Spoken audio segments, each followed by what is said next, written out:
Hello everyone and welcome! If you thought we were done with mystical demigods, you were wrong. Ornn got another story to expand his background. It will reference things that happened in his original tale, so I highly recommend watching the first video about Ornn before this one. So let's have a look at the story called The Voice from the Hearth.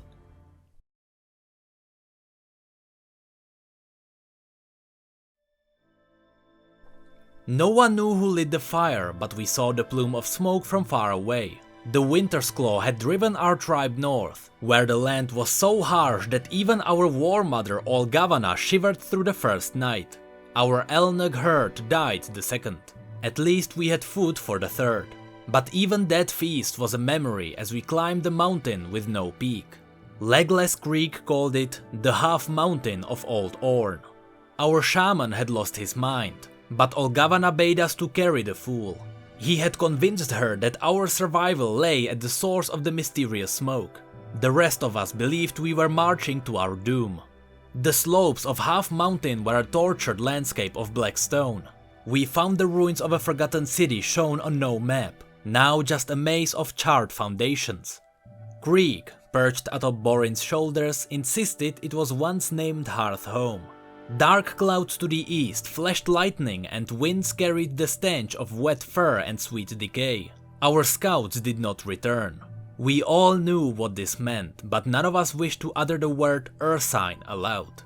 We climbed until we stood at the edge of a vast crater. Then Creek saw the fire. This was odd, because Legless Creek was also blind. In the center of that basin was the source of the smoke venting into the sky.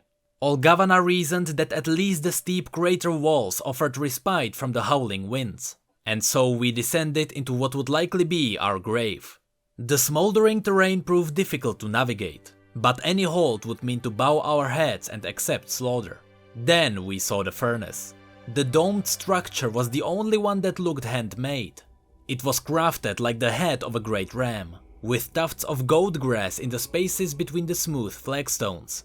In the ram's mouth was a flame so bright we could find it with our eyes closed. We huddled around it for warmth while Olgavanna laid out the plans for our last stand. It was better to die on our feet than shivering and huddled in the cold. Most of us were farmers, builders, menders, and few were skilled in combat like the other tribes. We cared for our elderly, our sick, and our children. Now we were far from the aid of the Avarosans. But war craves only blood and bones. We could only ever stand a chance against the Winter's Claw. If the Ursine struck first, our defense would be terrifyingly short. That hideous legion of half-bear abominations would overwhelm us. And soon enough, we heard their battle growls growing louder, along with the clamor of their footsteps. We smelled their stench. Hundreds descended the cliffs, like shadows twisting down the basalt slopes. We fashioned spears from our stretchers and sharpened our carving knives on the flint.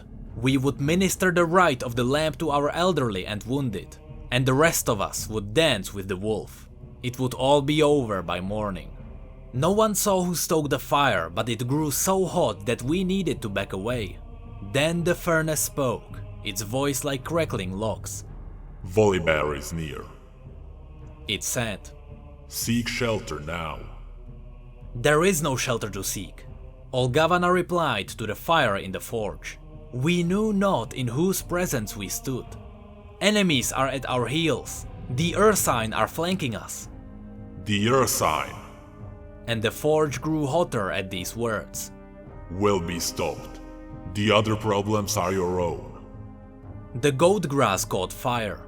The flagstones grew red hot around the edges, then toward their centers. Steam sizzled from the cracks.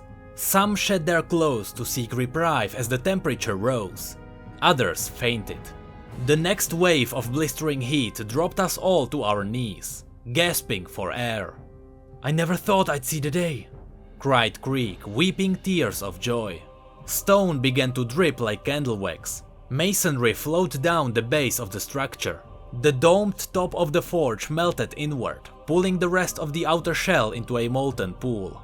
A flash of orange light blinded us, briefly silhouetting a humanoid figure.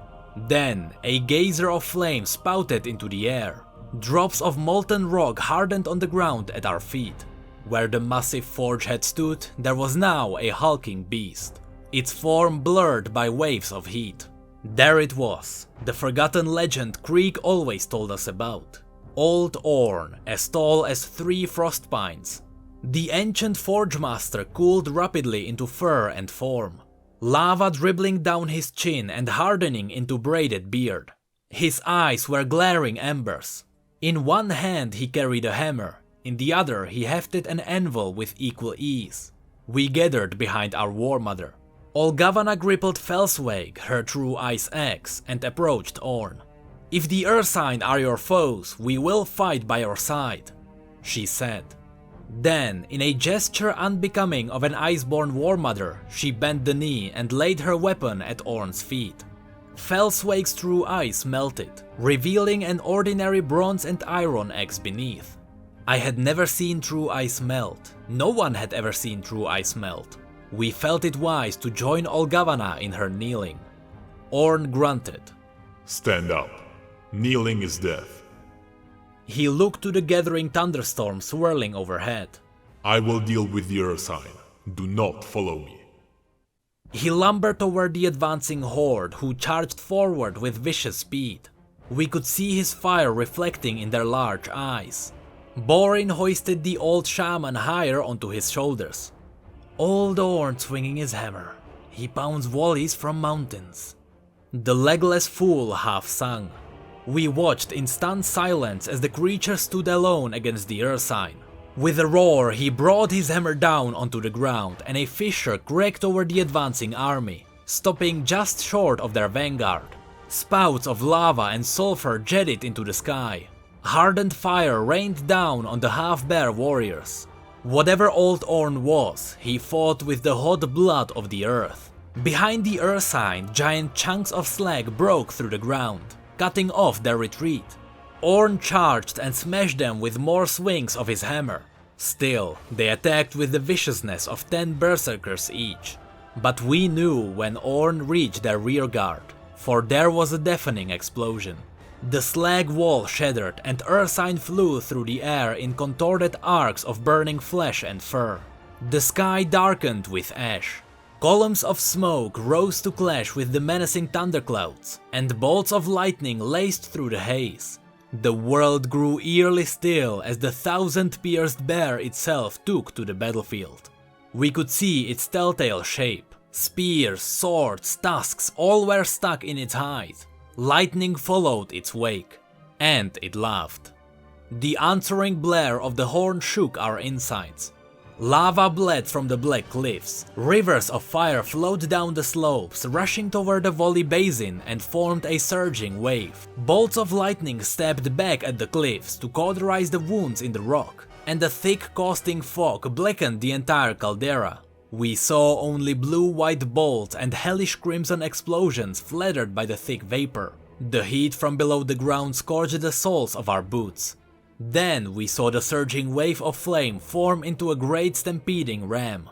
Ornn charged at the molten beast, catching the thing he had named Volibear between his shoulder and the lava ram. The force of the explosion toppled us all.